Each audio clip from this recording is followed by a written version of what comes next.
compañeros y compañeras. Mi nombre es Mayra y soy parte del equipo número 5. El día de hoy a mí me toca empezar con esta presentación. Les voy a hablar un poquito sobre el contexto histórico de México y cuál fue el milagro mexicano.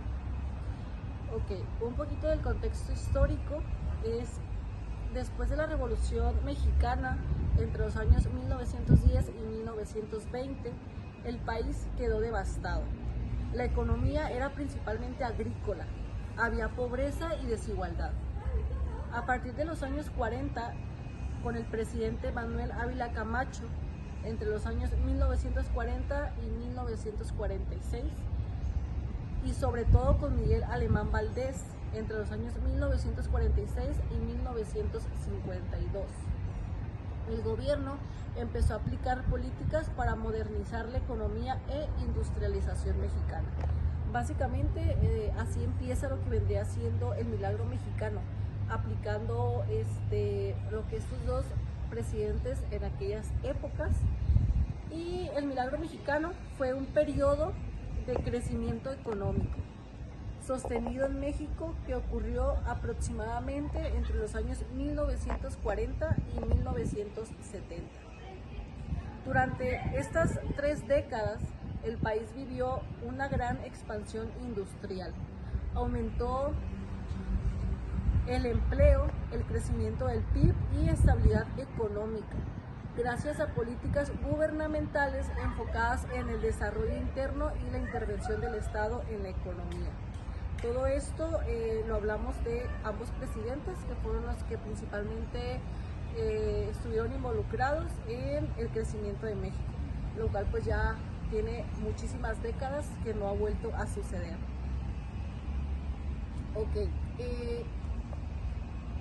El milagro económico funcionó principalmente por el modelo económico que se aplicó. Se llamó sustitución de importaciones, que en abreviatura sería ISI. Eso significa que México buscó producir dentro del país los productos que antes compraba en el extranjero. Esto pues se podría decir que fomentó mucho el comercio entre mexicanos. Por lo tanto, las tierras y todo lo que involucraba un poquito como a lo agrícola se explotó mucho, entonces la economía entre mexicanos creció. Principales características del modelo fue la fuerte intervención del Estado. El gobierno controlaba sectores estratégicos como la energía, el transporte, las telecomunicaciones y banca. La segunda fue el proteccionismo, que se impusieron aranceles, barreras comerciales para proteger a las industrias nacionales de la competencia extranjera. Esto pues básicamente fomentó que el comercio fuera dentro del país y no con el extranjero. Otra fue la inversión pública. Se construyeron carreteras, presas, escuelas y fábricas. Esto ayudó a generar empleos y a mejorar la infraestructura del país. Otra de las características fue la estabilidad macroeconómica. El peso mexicano se mantuvo estable por muchos años. Un dólar equivalía a 12.50 pesos durante casi 20 años, lo cual sabemos que en la actualidad el dólar puede variar entre los 18 hasta los 20 pesos mexicanos. Por último, una de las características fue el apoyo al campo y a la educación. Aunque la prioridad era la industria, se realizaron programas agrícolas y educativos para impulsar el desarrollo social. Esto fue un poquito como el tema de la agricultura, enseñar cómo ser agrícola. Igual esto iba de la mano con la pesca, con la ganadería. Se veía un poquito más este tipo de materias sociales. Los resultados del milagro mexicano fue que durante un periodo México vivió una de las etapas de mayor prosperidad económica de su historia moderna. Hubo mucho crecimiento del PIB, alrededor del 6% anual durante 3 décadas, o sea, 30 años. La industrialización acelerada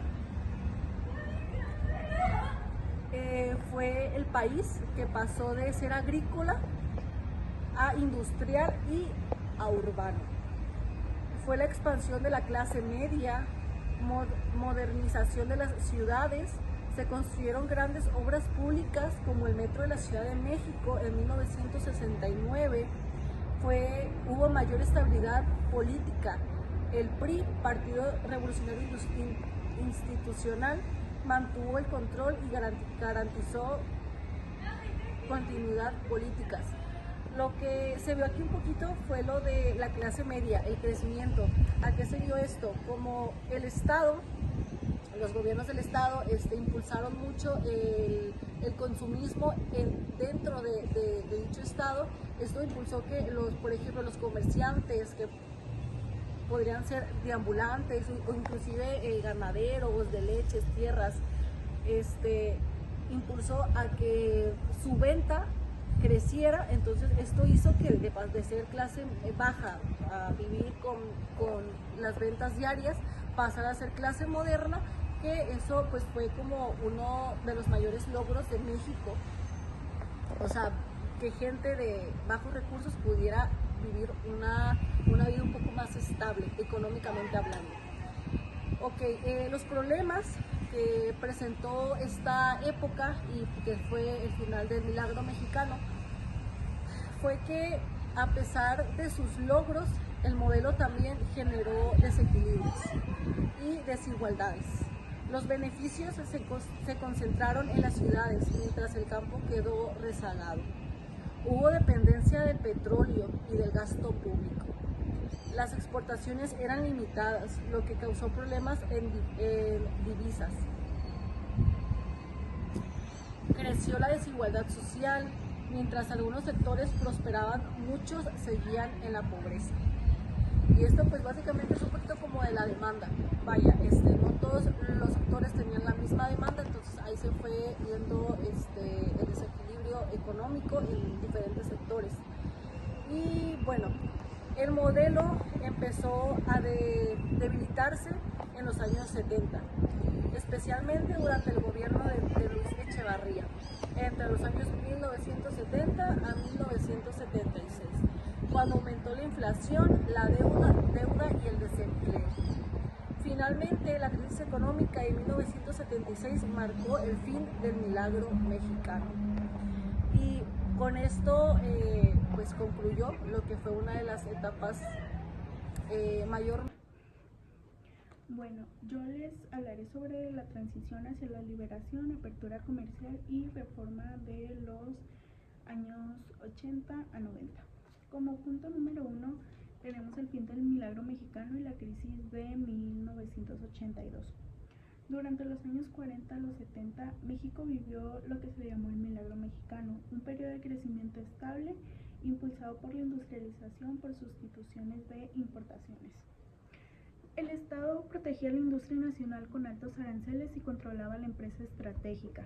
Sin embargo, a finales de los 70, ese modelo empezó a mostrar sus límites. La economía dependía del petróleo, el gasto público creció demasiado y México se endeudó con el exterior. En 1982, con la caída del precio del petróleo y el aumento de las tasas de interés de intereses internacionales, el país declaró la suspensión de pagos de la deuda externa. Fue una de las peores crisis en la historia moderna. La inflación superó el 100%, el peso se devaluó drásticamente. El punto número 2, el cambio hacia políticas más liberales. A partir de los gobiernos de Miguel de la Madrid y Carlos Salinas de Gortari, México adoptó políticas inspiradas en el llamado Consenso de Washington, que promovió la apertura al comercio exterior, la disciplina fiscal y la reducción del papel del Estado en la economía. Se inició un proceso de reforma estructural. Se redujeron los aranceles de importación de un promedio de 100% en 1985 a menos del 20% en 1990. Se privatizaron más de 1,000 empresas estatales, incluidas Telmex, bancos y siderúrgicas. El gobierno también liberalizó el tipo de cambio y promovió la inversión extranjera directa. Esos cambios buscaban modernizar la economía, atraer capitales y hacer más competitividad. Número 3 está la apertura comercial e industrialización orientada a la exportación. Una de las estrategias clave fue orientar a la industrialización hacia las exportaciones. México lanzó el programa de maquiladoras, que permitía a empresas extranjeras instalar plantas en la frontera norte para ensamblar productos con insumos importados y luego exportarlos. Gracias a estas políticas, las exportaciones manufactureras pasaron a representar solo el 25% del total en 1980 a más del 80% en los años 90. En 1983, las exportaciones totales fueron uno de los 21,000 millones de dólares y para 1993 ya superaban los 50,000 millones de dólares. La inversión extranjera directa también creció de manera notable, especialmente en el sector automotriz y electrónico. En el punto número 4 está la reforma del sector público y disminución del proteccionismo. El Estado redujo su intervención directa en la producción. Empresas como Telmex, Aeromex, Banamex y Altos Hornos de México fueron vendidas a particulares. Además, se reformaron leyes laborales y fiscales para atraer más inversiones. El mensaje era claro: México debía ser un país abierto, competitivo y alineado con las nuevas reglas del mercado global. Sin embargo, eso también trajo problemas. Aumentó la desigualdad social, ya que los beneficios se centraban en los sectores exportadores, rezago tecnológico y baja inversión en innovación y dependencia de crecimiento del mercado estadounidense. En el punto número 5 están las ventajas y problemas del nuevo paradigma. Entre las ventajas, México logró integrarse a las cadenas globales de producción, generó empleos en la frontera norte y estabilizó la economía después de la crisis. Pero entre los problemas destaca que la productividad creció lentamente, hubo muchas pequeñas empresas nacionales y que no pudieron competir con productos importados, y sobre todo la economía se volvió altamente dependiente de las exportaciones hacia Estados Unidos, que hoy absorben más del 80% de las exportaciones mexicanas. En el punto número 6, el camino hacia el TLCAN y el TMEC. Todo este proceso preparó el terreno para la firma del TLCAN, el TLCAN, en 1994, junto con Estados Unidos y Canadá. Una de las principales novedades del TMEC hacia el TLCAN es que este no es un solo renovación del TLCAN, sino que es una actualización profunda. A continuación les estaré hablando de los cambios principales y los nuevos capítulos de este. El capítulo laboral es el que establece las mejores condiciones de trabajo, la libertad sindical y el aumento de salarios, establecida aquí en México. El capítulo ambiental, obliga a los 3 países a cumplir con las normas ambientales internacionales y a proteger la biodiversidad. El comercio digital es una de las mayores innovaciones del TMEC. Esta protege al flujo de datos, prohíbe los aranceles al comercio electrónico y los favorece a empresas tecnológicas y de servicios digitales. Otro punto sería las reglas que orientan más estrictas. Esto se podría hacer como un sector automotriz, que esta sirve para que un vehículo se considere norteamericano y no pueda Otro punto muy importante son las reglas de origen estrictas, como en el sector automotriz, que esto es cuando un vehículo se considera norteamericano y no paga aranceles, el 75% de sus componentes deben ser fabricados en una región. Otro punto también sería como la integración de cadenas de valor en el América del Norte, perdón. Esta es como una iniciativa que más que insumos y procesos productivos se queden dentro de la región. Esto también reduce como la dependencia de proveedores asiáticos y esta fortalece como que la industria regional. Ahora bien, el impacto del TEMEC en México. En industria y el empleo, este es el sector automotriz que ha tenido que reorganizar su cadena de producción, invirtiendo en su tecnología y mejorando sus condiciones laborales. En el comercio exterior, México se considera como uno de los principales comerciales de Estados Unidos. Ahora, en las pequeñas y medianas empresas, el TEMEC incluye un capítulo específico para apoyar a las pymes. Esta facilita su participación en cadenas globales de valor de comercio y electrónico. En temas ambientales y laborales, en México ha debido reformar su legislación laboral. Esto como por ejemplo la reforma laboral en el 2019.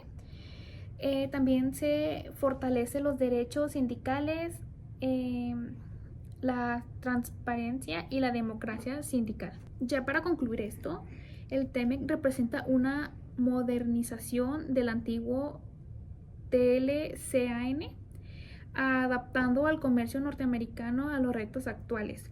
Esto como digitalización, sostenibilidad, justicia laboral y mayor integración económica y regional. El objetivo principal de esta es impulsar el crecimiento económico y crear empleos y posicionar al país como uno de los destinos atractivos para que las empresas internacionales como que se fijen en este. Estas políticas integran 3 grandes líneas de acción. La primera es incentivos, la segunda es estrategias y la tercera son regulaciones y retos. Ahorita les hablaré un poco sobre los retos presenciales, que son los más importantes. El primero es la necesidad de mayor innovación. Esto es cuando México aún depende mucho de la manufactura tradicional y necesita investigar más en la ciencia, tecnología e innovación. La segunda sería mejorar la productividad. Esto es cuando las empresas mexicanas deben modernizarse para competir con Estados Unidos y Canadá. El tercero sería el cumplimiento de estándares laborales, tanto medioambientales, que esto es como adaptarse más a las existencias del TEMEC para requerir cambios como profundos en la legislación y en la cultura laboral. El cuarto sería riesgo de dependencia en Estados Unidos. Esto es cuando más del 80% de las exportaciones mexicanas van hacia ese país, lo que genera vulnerabilidad económica. La unidad más importante es la integración regional, es cuando el TEMEC refuerza la cooperación económica en México y Estados Unidos y Canadá. La segunda es la escala industrial. Esta es a la llegada de nuevos inversionistas que genera empleos tecnológicos y crecimiento local. El tercero es el acceso del mercado amplios. En México puede vender productos en los que los 3 países norteamericanos sin ser aranceles. El cuarto sería la fortalecización del comercio digital. Esta es cuando las nuevas reglas del TEMEC impulsan empresas tecnológicas, startups y plataformas digitales. Para concluir el tema, las políticas gubernamentales actuales buscan convertir en México en un centro clave de inversión de productos.